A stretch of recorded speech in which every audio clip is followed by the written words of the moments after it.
Hi everyone, welcome to English class 3 on active and passive voice. कि active voice कहते किसे हैं? Subject और ऑब्जेक्ट के बारे में हम अपनी अर्ली क्लासेस में बात कर चुके हैं। जब सब्जेक्ट एक्शन करता है उसे हम एक्टिव वॉइस कहते हैं। Example, he buys a camera. यहाँ जो ही है ये सब्जेक्ट है और ये एक्शन परफॉर्म कर रहा है। पैसिव वॉइस किसको कहते हैं? जब सब्जेक्ट पे काम किया जाता है तो उसे पैसिव वॉइस कहते हैं। Example, a camera is bought by him. यहाँ ऑब्जेक्ट सब्जेक्ट बन गया है। Basic rules of active and passive voice देखते हैं। रूल नंबर फर्स्ट ये रहेगा कि जो भी सब्जेक्ट है और ऑब्जेक्ट आपस में चेंज करेंगे। रूल नंबर 2 रहेगा जब हम एक्टिव वॉइस से पैसिव वॉइस कन्वर्ट करेंगे ना तो वहाँ पे third form of verb use किया जाएगा। रूल नंबर 3 कहता है कि पैसिव वॉइस में हम बाय का यूज करेंगे। रूल नंबर 4 कहता है कि हम बाय के अलावा विद, टू, इन भी यूज कर सकते हैं। रूल नंबर 5 कहता है कि कुछ टेंसेस ऐसे हैं जिनका कोई पैसिव फॉर्म नहीं बनता, जैसे present perfect continuous, past perfect continuous, future continuous and future perfect continuous. In rules को मैं आपको एग्जांपल्स के थ्रू समझाती हूँ। जैसे ही बायर्स अ कैमरा, हमारे पास ही क्या है? सब्जेक्ट है। कैमरा क्या है? ऑब्जेक्ट है।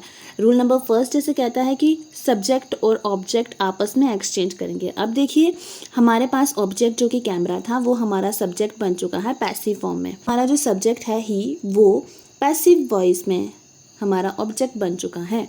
तो सेकेंड रूल कहता है थर्ड फॉर्म ऑफ वर्ब हम जो है यूज करते हैं। बाय हमारे पास क्या है? ये फर्स्ट फॉर्म ऑफ वर्ब है। ये बनता है प्रेजेंट इंडेफिनिट टेंस। और प्रेजेंट इंडेफिनिट टेंस में अगर सब्जेक्ट ही हो या शी है, इनके साथ में ऐसे ईएस का प्रयोग किया जाता है, इसलिए यहाँ पे लगा है बाय और बाय के साथ में एस का प्रयोग किया गया है। बाय का थर्ड फॉर्म होता है बॉट। जब भी हम एक्टिव से पैसिव वॉइस कन्वर्ट करते हैं ना तो हम बाय का यूज करते हैं। एक चीज आपको नोट करके रखनी है कि अगर ये DOER एपोस्ट्रॉफी करके फिर एस है, डूअर्स, कहते हैं कि अगर डूअर्स इतना इम्पोर्टेंट नहीं है ना तो हम बाय प्लस सब्जेक्ट को हम ओमिट कर सकते हैं, छोड़ सकते हैं। ये लाइन यहाँ पे नहीं है। Example, someone stole my bag. यहाँ समवन एक्ट कर रहा है एज अ सब्जेक्ट और माई बैग यहाँ पे ऑब्जेक्ट की तरह एक्ट कर रहा है। इसका पैसिव वॉइस जब हम कन्वर्ट करते हैं तो ऑब्जेक्ट हमारा सब्जेक्ट बन जाएगा, इसलिए माई बैग। और वॉज, क्योंकि देखिए समवन स्टोल माई बैग ये आ रहा है पास्ट इंडेफिनिट टेंस और पास्ट इंडेफिनिट टेंस में पैसिव वॉइस करेंगे तो वाज और वर का यूज़ होता है, तो इसलिए हमने यहाँ पे वॉज यूज़ किया है।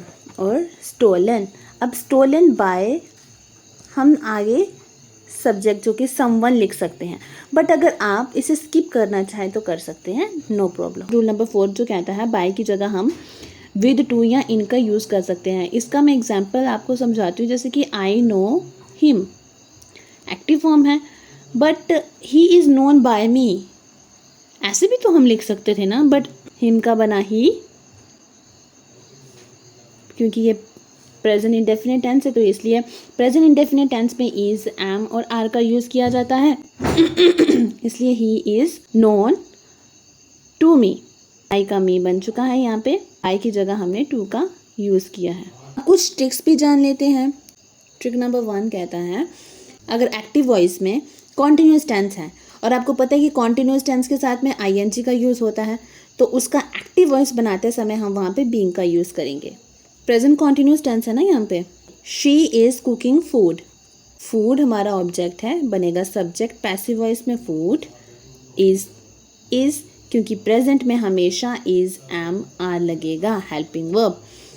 और क्योंकि देखिए ये कॉन्टिन्यूस टेंस है और ING इधर लगा हुआ है इसलिए पैसिव वॉइस में बीइंग लगा। बाय का यूज़ किया है, शी कहा आ जाएगा हर।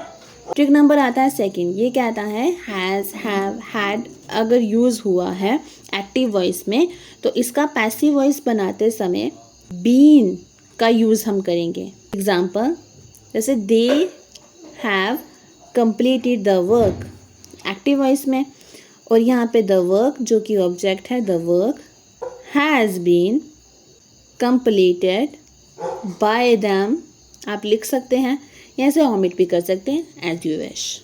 ये भी यहाँ पे प्रेजेंट कॉन्टिन्यूस का एग्जाम्पल है तो आप इसे एक बार देख लें। So this is page number 2 और यहाँ पे पैसिव वॉइस का फॉर्मेशन किया है टेंस वाइज, तो आप इन्हें अच्छे से देख लें। Present indefinite, present continuous, present perfect, past indefinite, past continuous, past perfect, future indefinite and future perfect. ये आप अच्छे से देख लें। अगर आपको समझ नहीं आता है तो प्लीज़ डू कमेंट।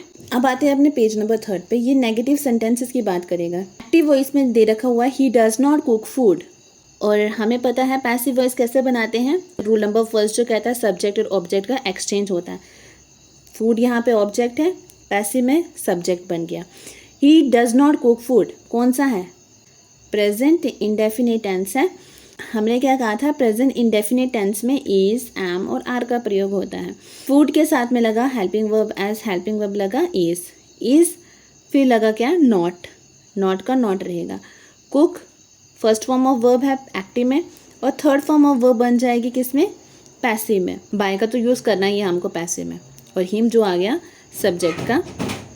अब आते हैं इम्पेरेटिव सेंटेंसेस होते हैं। इम्पेरेटिव सेंटेंसेस ऐसे सेंटेंसेस होते हैं जिनमें कमांड और ऑर्डर व्यक्त हो रहा हो। एग्जाम्पल के साथ समझेंगे, जैसे कि open the door active voice में, तो let the door B opened, एक तो लेट लगेगा इसके साथ में और बी का यूज होगा। फर्स्ट फॉर्म यहाँ पे एक्टिव में होगी, थर्ड फॉर्म लगेगी पैसिव में। इस तरीके से इम्पेरेटिव सेंटेंस बाकी के खुद भी आप सॉल्व कर लें, एक बार देख लें। अगर नहीं समझ आएगा तो please let me know in the comment section. Models की बात करते हैं। मॉडल्स जैसे कैन, मे, मस्ट, शुड, इसमें बी का यूज होता है। Can do, can be done, can का कैन रहेगा, बी हमको यूज करना ही है, डू का third form of verb done. और इसी तरीके से बाकी भी आप खुद देख लेना। अगर मैं इसे डिटेल में समझाना शुरू करूंगी तो ये वीडियो लेक्चर बहुत लंबा खींच जाएगा, इसलिए मैं इसको बड़ी ब्रीफली और प्रिसाइसली मैनर में कवर करने की कोशिश कर रही हूँ। बट फिर भी अगर आपको समझ नहीं आता तो please let me know in the comment section dears. आप कैसे पहचानेंगे कि कोई सेंटेंस इंटेरोगेटिव है, जो भी सेंटेंस दे रखा होगा उसके एंड में ये क्वेश्चन मार्क बना होगा, फर्स्ट। सेकेंडली हेल्पिंग वर्ब जो है वो पहले उसका यूज होता है। ये एक्टिव वॉइस में कहता है does he purchase books, book does को छोड़े आप पहले ही परचेज बुक देखें। ये क्या है, कौन सा टेंस बन रहा है, ये बन रहा है प्रेजेंट इंडेफिनिट टेंस बन रहा है। और हमें पता है कि प्रेजेंट इंडेफिनिट टेंस के साथ में इज, एम या आर का प्रयोग होता है। यहाँ पे एक्टिव में तो बुक्स है, ऑब्जेक्ट है, बट पैसिव में हमारा क्या बनेगा, सब्जेक्ट बनेगा। बुक्स के साथ में आर का यूज होता है क्योंकि ऊपर वाले टेंस में हेल्पिंग वर्ब बाहर निकाला है, तो हम भी यहाँ पे हेल्पिंग वर्ब को बाहर निकालेंगे। परचेज है फर्स्ट फॉर्म ऑफ वर्ब, इसकी थर्ड फॉर्म ऑफ वर्ब हम लगाएंगे पैसिव वॉइस में। बाय का तो यूज करते ही हैं, सब्जेक्ट ही का हिम बन गया और क्वेश्चन मार्क वैसा ही रहेगा। प्रोनाउन चेंज टेबल की बात करते हैं। एक्टिव वॉइस में अगर प्रोनाउंस ये दे रखे हुए हैं, इसका जब पैसिव में कन्वर्ट करेंगे तो ये प्रोनाउंस पैसिव में इसमें कन्वर्ट होंगे। जैसे अगर आई है, आई कन्वर्ट होगा मी में पैसिव वॉइस में, वी कन्वर्ट होगा अस में, यू सेम ही रहेगा, ही का हिम, शी का हर, दे का देम, हु का बाय हु। इस तरीके से आप याद रखें। कुछ इंपॉर्टेंट पॉइंट्स भी आप याद रखना। पेज नंबर 5 पे आ जाएं, रखने। अच्छा, यहाँ पे एक मिस्टेक हुई है प्रिंट में, अपने नोट्स में करेक्शन कर लेना। यहाँ पे दिया है हु रोट द